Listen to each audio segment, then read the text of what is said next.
Cornell Cooperative Extension of Orange County presents Welcome to Cat Science, created by Orange County 4-H. Today is Lesson 3, Kitten Care 101. So let's start with the basics. Litter box training made easy.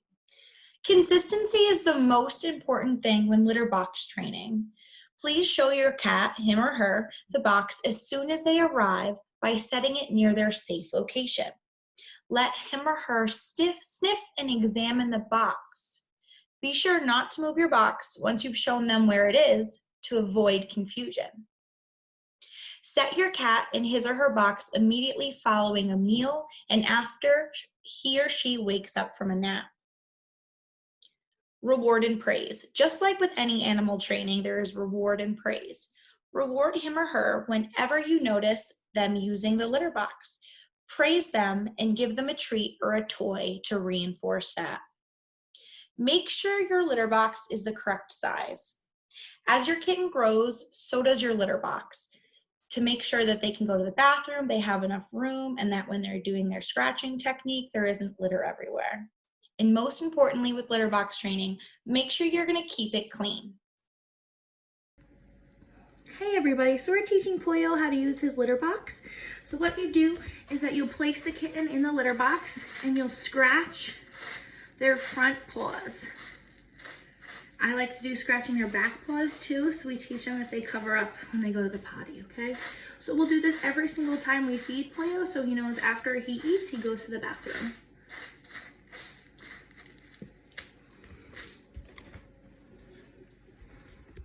Say hi to your fans. So Pollo's also exploring one room in our house at a time. It's very adventurous today. He's definitely a mama's boy.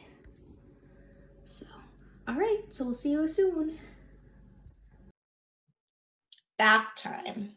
The National Cat Groomers of America recommend that cats get a bath and blow drying every 4 to 6 weeks to keep their coats from getting matted. So Pollo was diagnosed with Giardia and roundworms, and we had to make sure he was clean every single day. So what we did was we did a deep wash every 3 days, but we did not blow dry because of his Giardia. However, we did wipe him down twice a day, every day when he was on that medication.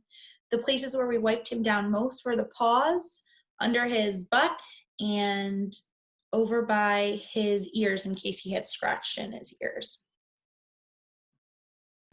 All right, so today we're gonna give Pollo one of his baths. He just finished up his second round of medication, so it's so important that we clean his toes and his rear end and his body. So we are gonna demonstrate how you properly bathe a cat. And Pollo's used to it, so it won't be too traumatizing. All right, so we got our station ready. We have our towel, we have our Dawn dish soap, and we have our warm water already set. So we're gonna get started. So the first thing is to put them in their container and make sure that you have a good hold on their scruff. This is what their parents picked them up with, their mom, to move them around so it doesn't hurt at all. So the first thing we do is we turn on the water and make sure it's the right temp, not too cold, not too hot. And most cats would be freaking out by now, but he has had baths every week for his whole life. All right, so we get him nice and wet. Oh, so he knows. Yeah. Was he like Wash scared? his butt. Was he scared when the first time you did it? No, he doesn't do too bad. All right, so now he's a little bigger, so it's harder to do it in the sink, but it's not that hard. Okay, so got him by his scruff, so he's nice and happy. Okay. Clean sail. All nice and wet. Get his paws. And then The next thing that we'll do is we'll put on a little bit of soap. just rub him Right between down. his shoulder blades, and we'll rubbing it downward motion. Make sure you get his tail. And make sure he's clean. Up sure his belly. Yep. And make sure he's clean. His of little course. paws. So the thing with Giardia is that it attaches. It's a microbe and it attaches to where they've gone to the bathroom or where they've scratched. So we know that our kitties like to scratch everything, so that's why we make sure we get them in their toes. All right, so we are gonna rinse him off And then the next thing we'll do is clean Pollo's ears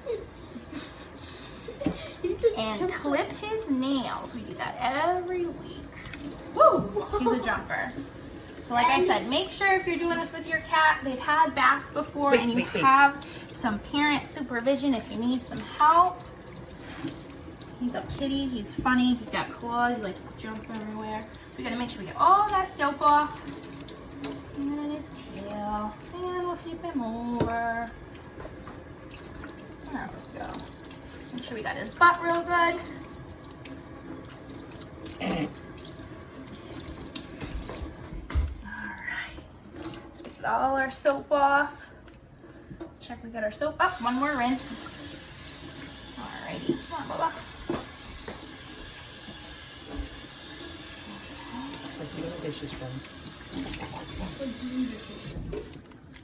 Alright.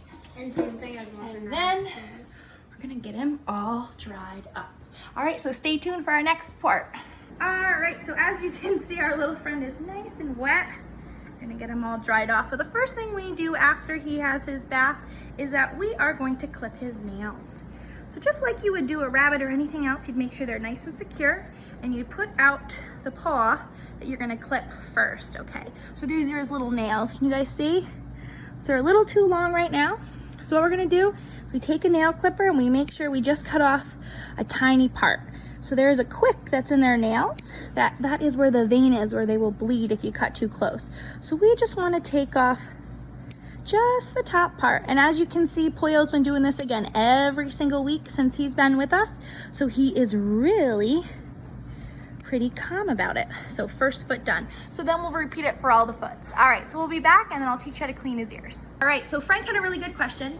Frank said, why do we push on the nails when we are cutting them? So what we do is, you can see his nails are not out, right? Because we keep them nice and short, but you push on them to extend it to make sure you can see where the line is to where you cut them. So that was a really good question, Frank. So thank you for that. All right, so again, we're doing the back feet. So his front legs are nice and secure. He's calm as a cucumber. He doesn't love it, but he doesn't hate it. Okay, got his back feet. And then we will move on to doing his ears. All right, so hold on 1 second and we will get right to it.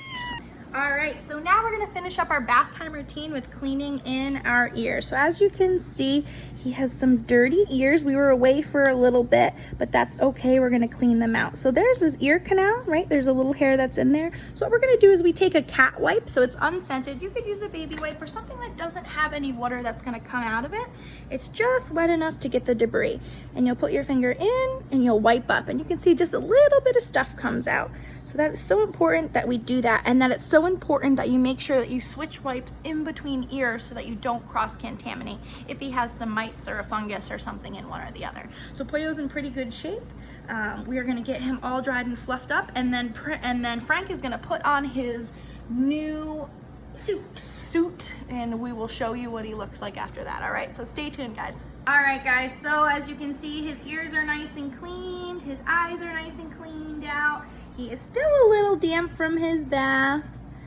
He's happy, but he's not so happy, but that's okay, because you gotta keep your animals clean and healthy.